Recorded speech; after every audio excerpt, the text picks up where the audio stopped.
By day, I'm a scientific writer at Regeneron. In my world, if you didn't write it down, it didn't happen.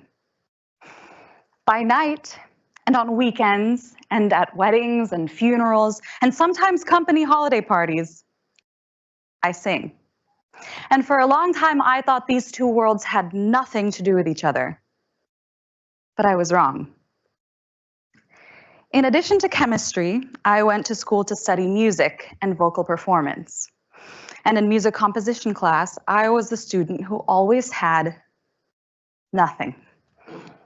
Every week, everyone around me would pull out their notebooks full of melodies, while my desk sat embarrassingly empty.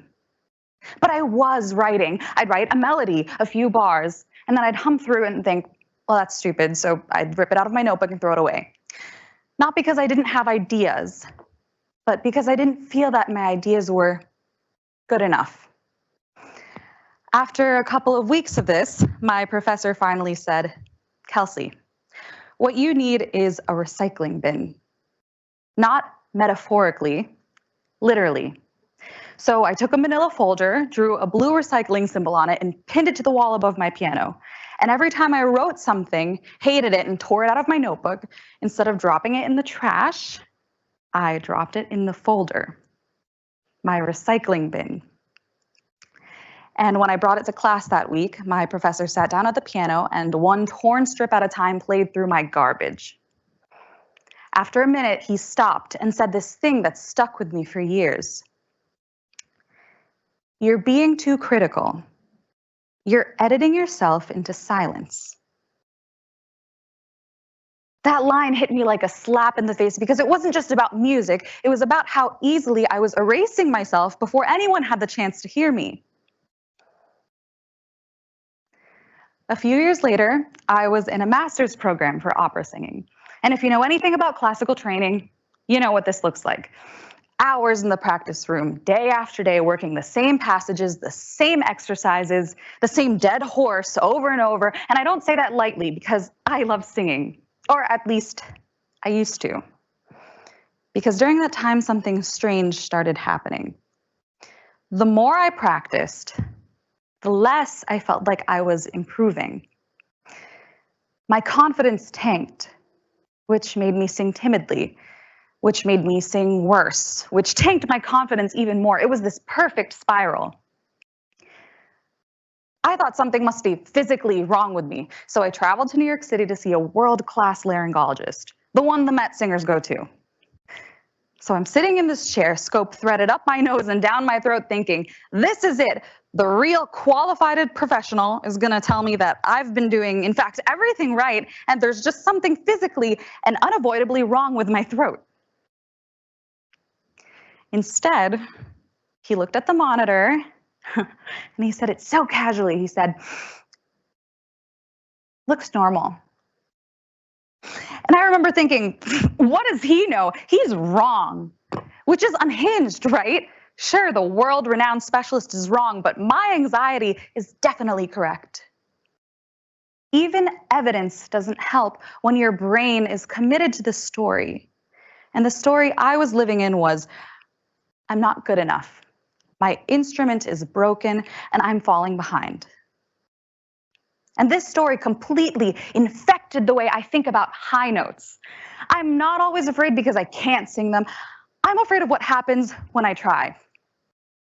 Before the note, maybe 2 pages, my hands go cold and start to shake. I feel like no matter how much I breathe, I just can't get enough air. My face gets hot, my throat gets tight, and the worst part is my technique goes right out the window, and I do the exact opposite of what I'm supposed to do and what I've worked so hard and trained so many hours for. Because what you need for a high note is air, support, complete, almost blind commitment and trust in your technique. But what fear makes you do is hold back and hesitate. So in the split second before the note, I just ration it, a tiny little trickle of air, so maybe I can listen to it first and see if it works before I commit to it, which, surprise, it doesn't, because you can't negotiate with physics, and you definitely can't negotiate with your voice. So the note comes out flat, or it comes out strained, or it hurts. And then I do what so many of us do when something doesn't work. I stop, I pull back, I disappear. And suddenly I'm not singing music anymore, I'm managing shame. So I tried to fix myself or reprogram myself like a machine. Like if I just optimized the right variables, everything would work again.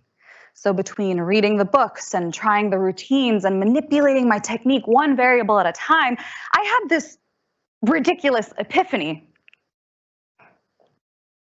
I'm not a computer. I'm a human. And there are no quick fixes for flesh and blood.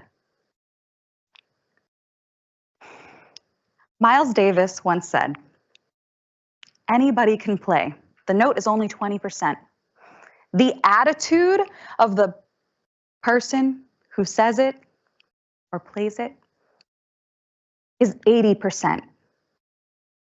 And yet we live in a culture that treats humans like productivity devices, that success is only about discipline, that dedication means suffering, that if you're tired, you're weak, and if you need joy, well, you're just not serious enough. And I don't think that's true. I think joyful people do good work. And I think humans who remember they're human make better science. Because science is deeply human. It's not just what we do here, it's what we are. Then I met Sharon, Miss Sweet. Miss Sweet is my current voice teacher. And if you want to understand her, you have to understand that she is both the most supportive person in my life and also someone who's looked me straight in the eye and asked, "Are you stupid?" When we first started working together, she gave me this exercise. Every time you practice, write down 3 good things about your singing. Not critiques, no caveats, 3 good things. At first, I couldn't do it. Not only that I couldn't do it, but when I forced myself to, I felt deeply ashamed. So I wrote down what I thought were honest, clinical observations, like the end of the run was sluggish or weak onsets today.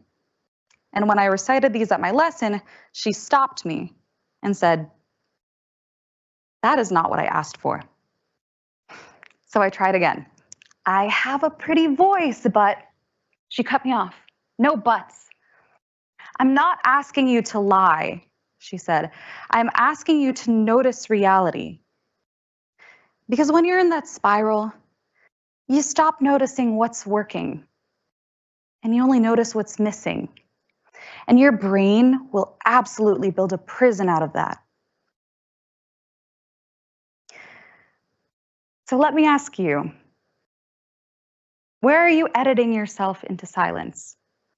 Where are you ripping out the page before anyone can hear it? Because in science, we do this all the time. We don't share the idea. We don't ask the question. We stay silent in meetings. But science is literally the practice of being wrong until you're less wrong. Failure is a part of success.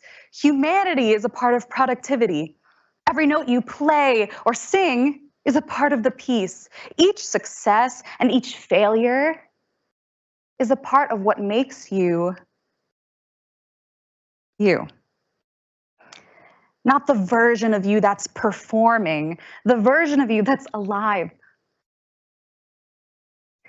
So the next time you're doing the thing you love, making music, doing science, writing, parenting, micropipetting, I don't know, before you critique it, before you optimize it, name 3 good things.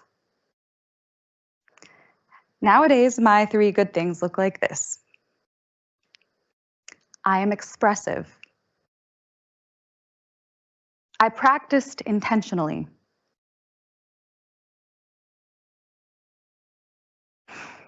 I love my voice. Same person, same instrument, completely different story, right? So if you feel like you've lost your spark, if you feel like you're stuck beating the same dead horse, if you feel like you're holding your breath before the high note, maybe the answer isn't more pressure, because you can't do brave, creative science while you're editing yourself into silence. Maybe the answer is to fall back in love with the act, to treat the lab like a playground again, and to remember that anybody can play. The note is only 20%. The rest is how human you're willing to be while you do it. Thank you.